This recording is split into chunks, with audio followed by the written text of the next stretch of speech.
Welcome back to the continuation of the introduction to the genetics of divinity, where I will provide a 30,000-foot overview of the code.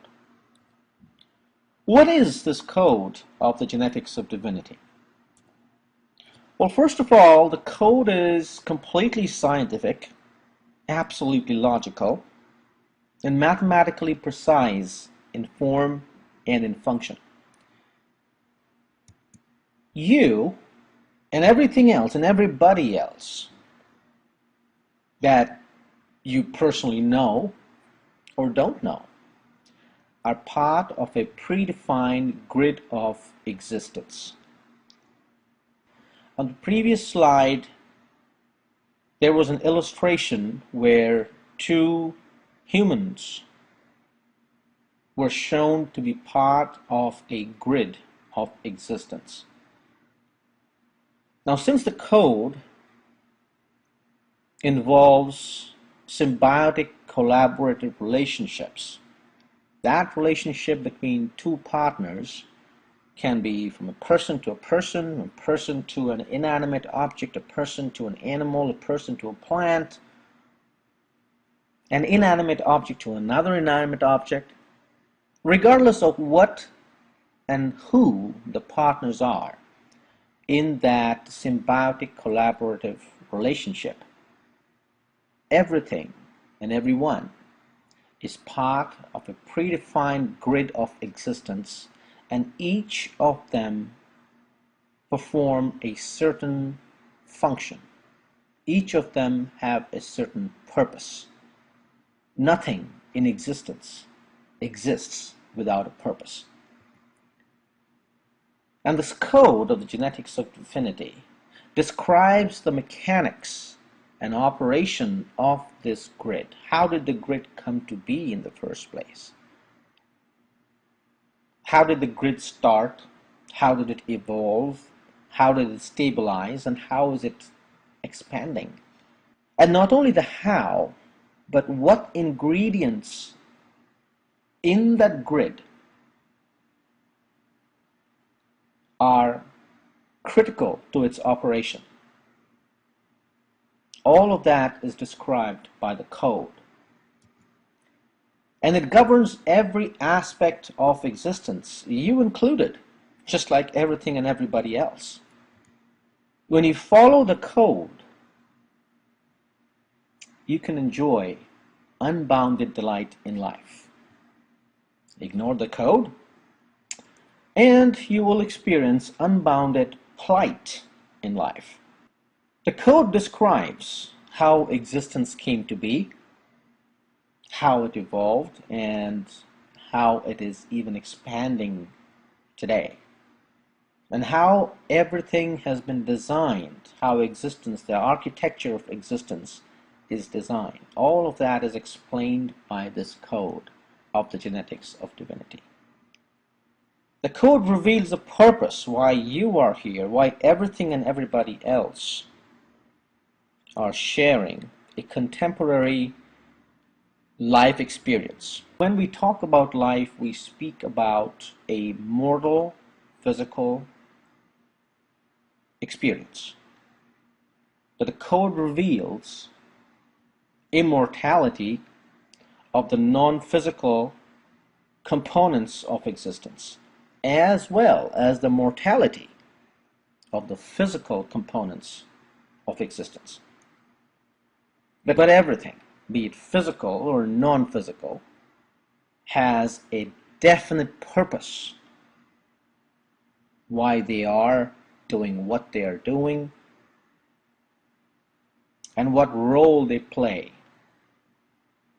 in the grid of existence. This code is already built within you. It is part of your DNA, and it is embedded as memory systems in your subconscious mind. If you are not having an experience today that is filled with unbounded delight,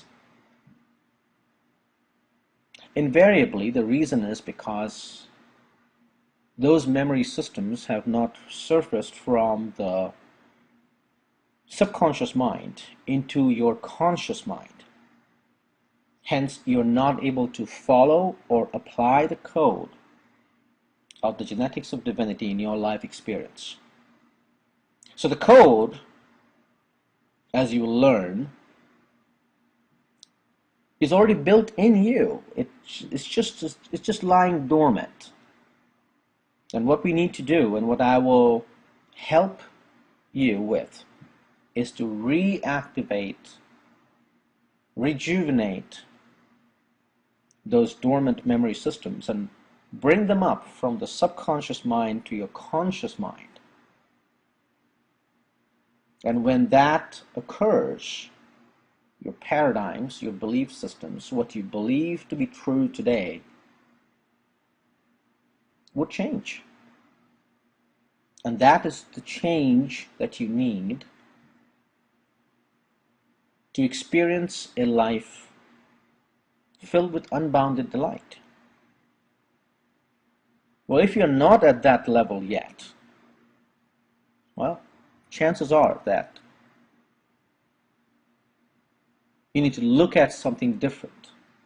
You know, there's an old Chinese proverb that says the height of craziness is to do the same thing over and over again and expect different results. It doesn't work. Something's got to change. And what needs to change in you in order to experience a life filled with unbounded delight is to reactivate the code that is already built in your DNA. And when that happens, your life begins to transform.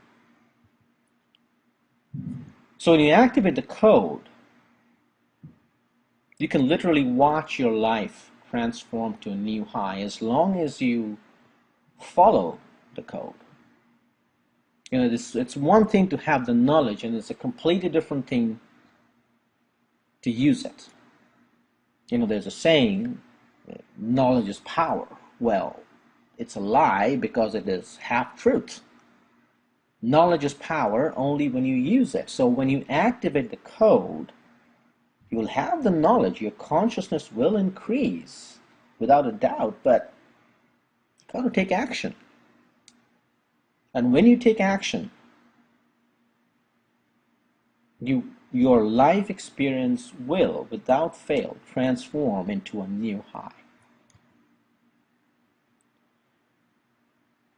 As I mentioned a little while ago, the code proves the immortality of your non-physical self.